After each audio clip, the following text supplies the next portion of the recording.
আমরা ছাদ বাগানে বিভিন্ন ধরনের গাছ পরিচর্যা, গাছের মাটি তৈরি, টবের মাটিতে বিভিন্ন ধরনের ফাঙ্গাস ব্যাকটেরিয়ার আক্রমণ, গাছের গোড়াতে বিভিন্ন ধরনের কেঁচো কেন্ন শামুকের আক্রমণকে দূরীভূত করার জন্য, গাছে নাইট্রোজেনের পরিমাণ বাড়ানোর জন্য এই জিনিসটা ব্যবহার করে থাকি।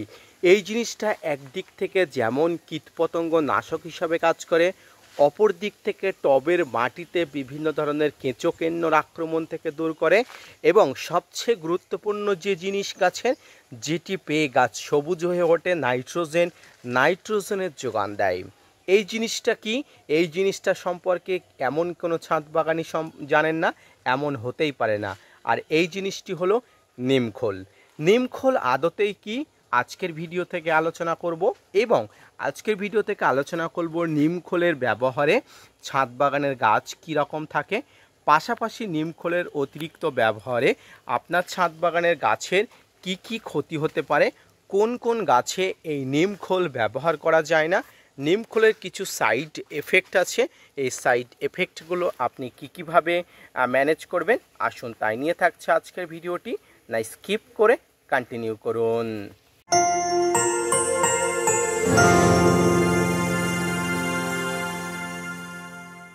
ভিডিও ডেসক্রিপশানে অবশ্যই এই পদার্থকের সঙ্গে আপনাদের পরিচয় করিয়ে দিয়েছি।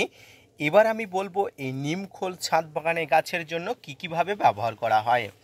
যে কোনো গাছের গোড়াতে প্রচুর পরিমাণ নাইট্রোজেনের পরিমাণ বাড়াতে, অর্থাৎ যে কোনো গাছে প্রচুর পরিমাণ বৃদ্ধি করতে এবং গাছের পাতাকে সবুজ আনতে, সবুজাভ ভাব করতে আপনাকে অবশ্যই যে কোনো খাবারের সঙ্গে এই নিমখোল প্রয়োগ করতে হবে।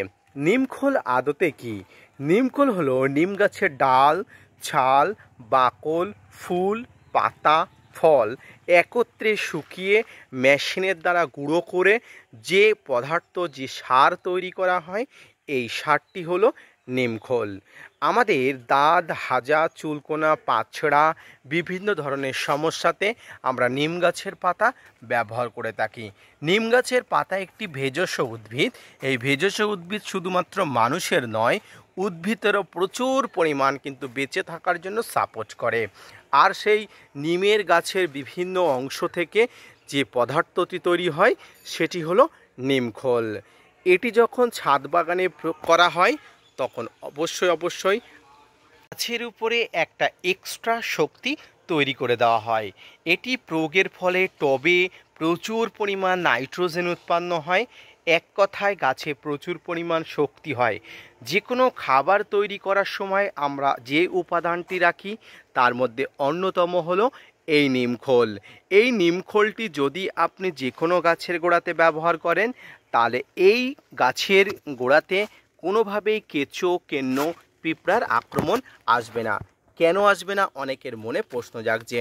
যারা নিমখোলের গন্ধ সম্পর্কে জানেন তারা জানেন নিমখোলের একটা কটু গন্ধ আছে।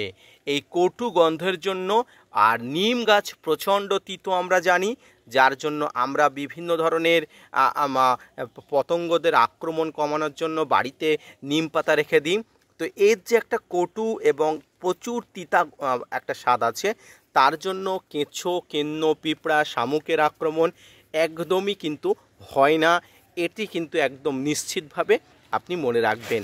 যে কোনো গাছের গোড়াতে আপনি কিন্তু নিমখোল নিশ্চিন্তে কিন্তু প্রয়োগ করতে পারেন, কোনোভাবেই কোনো অসুবিধা হয় না। তবে কিছু কিছু গাছ যেমন আম গাছ, এই আম গাছের ক্ষেত্রে কখনো কিন্তু নিমখোল দেওয়া যাবে না, কারণ এই আম গাছ নিমখোলে অতিরিক্ত নাইট্রোজেন পেয়ে আম গাছের মাটিতে নাইট্রোজেন টক্সিসিটি হয়ে যায়। এর পরবর্তীতে আম গাছের পাতাতে পোড়া দাগ, ছোপ ছোপ দাগ, বিভিন্ন ধরনের সমস্যা দেখা দিতে পারে। তাই শুধুমাত্র আম গাছের ক্ষেত্রে নিমখোলকে পুরোপুরি বর্জন করতে হবে। যারা নতুন ছাদ বাগানি আছেন তারা এই নিমখোলের ব্যবহার না জেনে যদি আম গাছে দিয়ে দেন তাহলে অবশ্যই সর্বনাশ। আপনি দ্বিতীয়বার কখনো কিন্তু আম গাছে নিমখোলের ব্যবহার করবেন না। আম গাছ ব্যতীত যে কোনো গাছের ক্ষেত্রে কিন্তু এই নিমখোল ব্যবহার করবেন।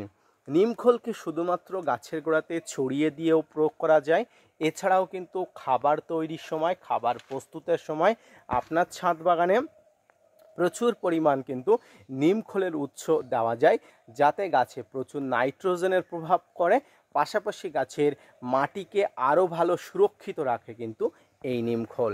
তাই আপনারা যারা নিমখোলের এখনও প্রয়োগ করেননি, আমি আপনাদের কাছে রিকোয়েস্ট করব, গাছ ভালো রাখার জন্য নিমখোল আবশ্যিক, নিমখোলের প্রয়োজনীয়তা আছে। তাই নিমখোল বাজার থেকে খুব কম দামে আপনারা কিনে নিতে পারেন।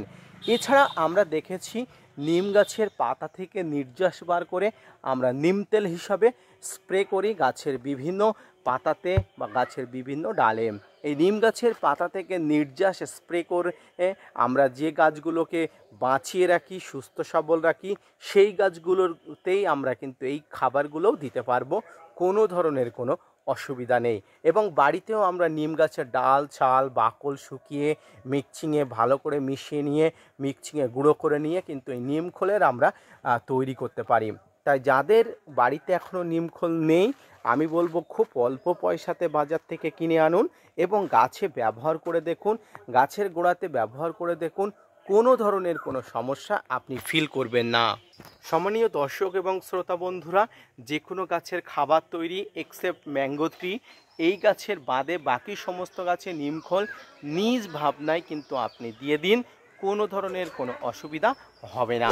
নিম গাছের ছাল থেকে তৈরি এই যে উৎকৃষ্ট পরিমাণ খাবার আপনি যদি গাছে দিয়ে থাকেন, মাটিতে দিয়ে থাকেন, কোনোভাবেই কোনো সমস্যার সম্মুখীন হবে না আশা করি। তাই আশা করি আজকের যারা ভিডিওটি দেখছেন, আজকের যারা ভিডিওটি দেখবেন, প্রত্যেকে নিম গাছের খোল থেকে আপনি ছাদ বাগানের বেনিফিট পাচ্ছেন এবং নিজে ব্যবহার করে অবশ্যই বুঝেছেন এটি কত উপকারী একটি রিমেডিয়াল। তাই আজকের ভিডিওটি দেখে অবশ্যই উপকৃত হলে gardener TRIPS with Kamal YouTube চ্যানেলের পাশে থাকবেন, ভিডিওটি শেয়ার করবেন এবং যদি মনে করেন যে আমার চ্যানেলটা থেকে আপনি উপকৃত হয়েছেন, তাহলে ভিডিওটি বেশি বেশি শেয়ার করবেন আপনার সমস্ত বন্ধুদের কাছে, তাতে আপনি, আমি এবং আপনার সমস্ত বন্ধুরা উপকৃত হবে। ধন্যবাদ।